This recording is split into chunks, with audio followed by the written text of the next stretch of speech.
Hello magnet family members. ఈ మధ్య birthday ఈవెంట్కి వెళ్ళినప్పుడు ఒక అతను వచ్చాడు. ఏంటిది ఈ కాన్సెప్ట్ చాలా బాగుంది, ఫ్రిడ్జ్ మ్యాగ్నెట్ కాన్సెప్ట్. సో ఈ మధ్య మేము శివాజీ మహారాజ్ విగ్రహ ప్రతిష్ట చేస్తున్నాము.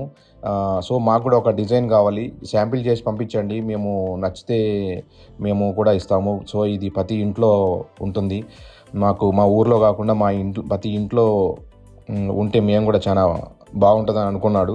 శాంపిల్ చేసి పంపించాము, they are very happy. So we imagine order quantity ఎంతో తెలుసా, 650 ఫ్రిడ్జ్ మ్యాగ్నెట్స్ ఆర్డర్ ఇచ్చాడు. అసలు మేమైతే షాక్, అసలు ఇంత పెద్ద ఆర్డర్. ఇప్పుడైతే 100, 150, 250 max. So now 650 fridge magnet quantity అంటే అసలు మేము ఎలా చేస్తాం అనుకున్నాము. సక్సెస్ఫుల్లీ కంప్లీట్ చేశాము, 4 daysలో అతనికి ఇచ్చాము. They are very very happy, impressed. మీకు కూడా ఇలాంటి ఏదన్నా ఇనాగరేషన్ కానీ అండ్ కమ్యూనిటీ లెవెల్లో ఏమైనా ఈవెంట్ ఉంటే కానీ, దసరాకి అండ్ సంక్రాంతి ఫెస్టివల్కి అండ్ క్రిస్మస్ ఈవెంట్కి, ఏదైనా ఈవెంట్ ఉంటే చెప్పండి. Okay, we're ready for give the very good quality fridge magnets.